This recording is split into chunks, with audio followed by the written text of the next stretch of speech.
মুসা আলাইহিস সালাম একটা গাছের নিচে হেলান দিয়ে বসলেন, বসে দেখলেন দুইজন মেয়ে দাঁড়িয়ে আছে দূরে, পানি নিতে পারছে না। লোকজন পানি নিয়ে যাচ্ছে, ওরা দাঁড়িয়ে আছে বেচারি। মুসা আলাইহিস সালাম গিয়ে বললেন, কি সমস্যা আপনাদের? এটা নিয়ে আপনারা আবার মেয়েদের সাথে কথা বলার চেষ্টা করেন, ঠিক আছে? তো মাহারাম গায়রা মাহারাম মেনে চলে। তারা বললেন যে আমাদের বাবা অনেক বৃদ্ধ মানুষ, আমরা পানি নিতে পারি না যতক্ষণ না আমাদের কম পানি নিয়ে চলে যায়। তো মুসা আলাইহিস সালাম একটু বললাম না, ফিজিক্যালি খুব স্ট্রং ছিলেন, থাকে না বডি বিল্ডার, সামনে গিয়ে কথা বলে সরো পানি নিতে দাও, তখন মানুষ একটু মূল্যায়ন করে না। তো মুসা আলাইহিস সালাম এভাবে পানি নিয়ে দিলেন এবং বাছুরদেরকে পানি পান করালেন, করিয়ে গাছের নিচে এসে বসে আছেন।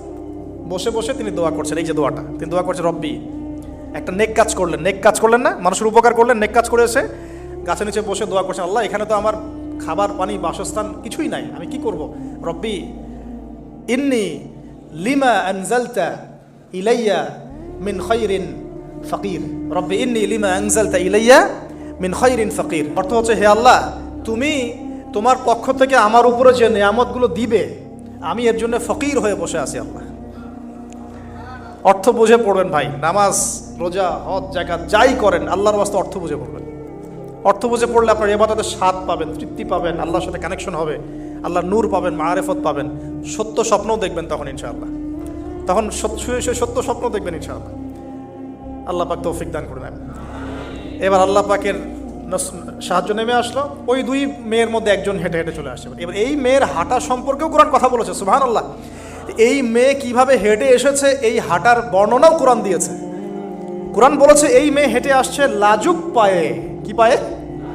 এই মেয়ে এসে বলছে, আমার বাবা আপনাকে ডাকেন, আমার বাবা আপনাকে ডাকছেন। তিনি গেলেন, বাবা শুআয়ব আলাইহিস সালাম। তখন এক বোন ইনডাইরেক্টলি বাবাকে বোঝাচ্ছে যে বিয়ে শাদী দিলে ভালো হয়। এক বোন বলছে যে আপনি তো তাকে পুরস্কৃত করতে চাচ্ছেন, তাহলে এরকম কবিউন আমিন একজন মানুষকে সবচেয়ে ভালোভাবে পুরস্কৃত করা যায় তার যথাযোগ্য প্রতিদান দেওয়ার মধ্য দিয়ে। তো মেয়ের ইশারা বাবা বুঝেছেন, তিনি নিজের এক মেয়ের সাথে মুসা আলাইহিস সালাম বিয়ে দিলেন, সুবহানাল্লাহ। তবে শর্ত দিলেন, দেন মোহর কি? মোহর তো নাই। মোহর কি? এবার মোহর হচ্ছে 8 বছর তোমাকে আমার ফার্মে কাজ করতে হবে।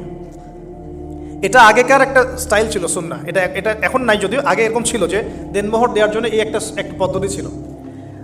এবার 8 বছর পূর্ণ করা হলো, তিনি আরও 2 বছর 10 বছর পূর্ণ করলেন। এই 10 বছরে মুসা আলাইহিস সালাম নববী পরিবেশ পেলেন, অভিভাবক পেলেন, স্ত্রী পেলেন, প্রেমময়ী সন্তান ইত্যাদি সব কিছু। এবার আল্লাহ রাব্বুল আলামিন তাকে মিশরের দিকে যাওয়ার যে সময়টা এখন হয়ে গেছে, 10 বছর হয়ে গেছে, মিশরে যেতে হবে। যাওয়ার পথে স্ত্রীর প্রসব বেদনা উঠেছে। তখন মুসা আলাইহিস সালাম আগুন খুঁজছেন। আগুন কি খুঁজছেন ভাই? আগুন খুঁজতে তুর পাহাড়ের ওখানে গিয়ে দেখছেন যে আগুন গাছে জ্বলছে, সবুজ পাতার উপরে আগুন। তিনি অবাক। এই সময় আওয়াজ আসলো, বিসমিল্লাহির রহমানির রহিম, ইন্নী আনা রব্বুক ফাখলা'না আলাইক ইন্নাকা বিল ওয়াদিল মুকদ্দাস তুয়া। মুসা, ইন্নানি আনা আল্লাহ লা ইলাহা ইল্লা আনা ফা'বুদনি ওয়া আকিমিস সালাতা লিযিকরি। মানে এখানে অনেকগুলো কথা আছে, সূরা তাহার মধ্যে আছে। আওয়াজ চতুর্দিক থেকে ভেসে আসলো। মহান আল্লাহ রব্বুল আলামিন তার শান অনুযায়ী, তার ইজ্জত অনুযায়ী তিনি যেভাবে কথা বলেন সেভাবে মুসা আলাইহিস সালামের সাথে কথা বললেন। আল্লাহু আকবার। বললেন, ইয়া মুসা, হে মুসা, ইন্নানি আনা আল্লাহ, নিশ্চয়ই আমি আল্লাহ, লা ইলাহা ইল্লা আনা, আমি ছাড়া কোনো ইলাহ নাই, ফা'বুদনি, তুমি আমার ইবাদত করো, ওয়া আকিমিস সালাতা লিযিকরি, আমার ইবাদতের জন্য সালাত কায়েম করো, আমার জিকিরের জন্য সালাত কায়েম করো, আমার স্মরণের জন্য সালাত কায়েম করো। ফাখলা'না আলাইক, তোমার জুতা খুলে ফেলো, ইন্নাকা বিল ওয়াদিল মুকদ্দাস তুয়া, তুমি তুয়া উপত্যকায় আছো, পবিত্র তুয়া উপত্যকায় আছো। আদব শেখানো হলো। এভাবে অনেক কথোপকথন হলো।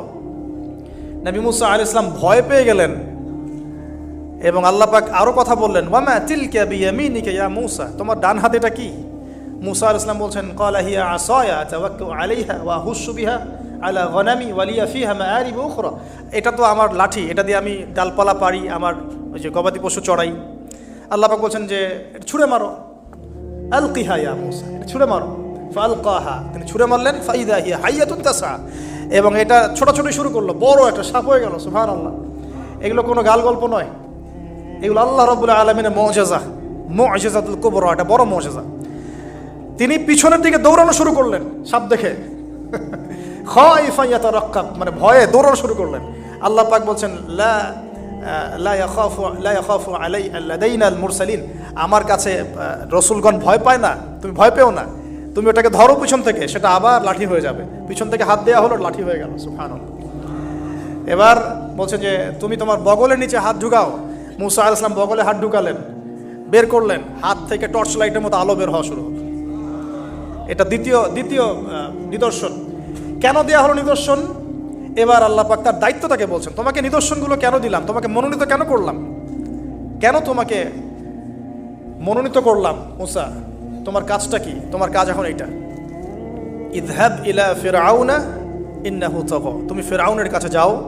ফিরআউন সীমা লঙ্ঘন করেছে, মনে আছে ফিরআউনের কথা? সীমা লঙ্ঘন করেছে। তখন মুসা আলাইহিস সালাম তার অপারগতা প্রকাশ করছেন এভাবে, তিনি বলছেন, আল্লাহ আমার তো জিহ্বার জড়তা আছে, আর আমি তো ওখানে এক ব্যক্তি, আমার খুনের অভিযোগ আমার কাঁধে, আমি এখন কিভাবে কি করবো আল্লাহ? তখন আল্লাহ রাব্বুল আলামিন বলছেন এই দোয়াটা করো। কোন দোয়া? মুসা আলাইহিস সালাম করলেন, রব্বি ইশরাহ লি সাদরি, হে আল্লাহ আমার বক্ষ প্রশস্ত করো, ওয়াসসির লি আমরি, আমার কাজকে সহজ করে দাও, ওয়াহলিল উকদাতাম মিন লিসানি, আমার জিহ্বার সমস্ত জড়তা দূর করে দাও, ইয়াফকাহু কওলি, যাতে মানুষ আমার কথা বুঝতে পারে।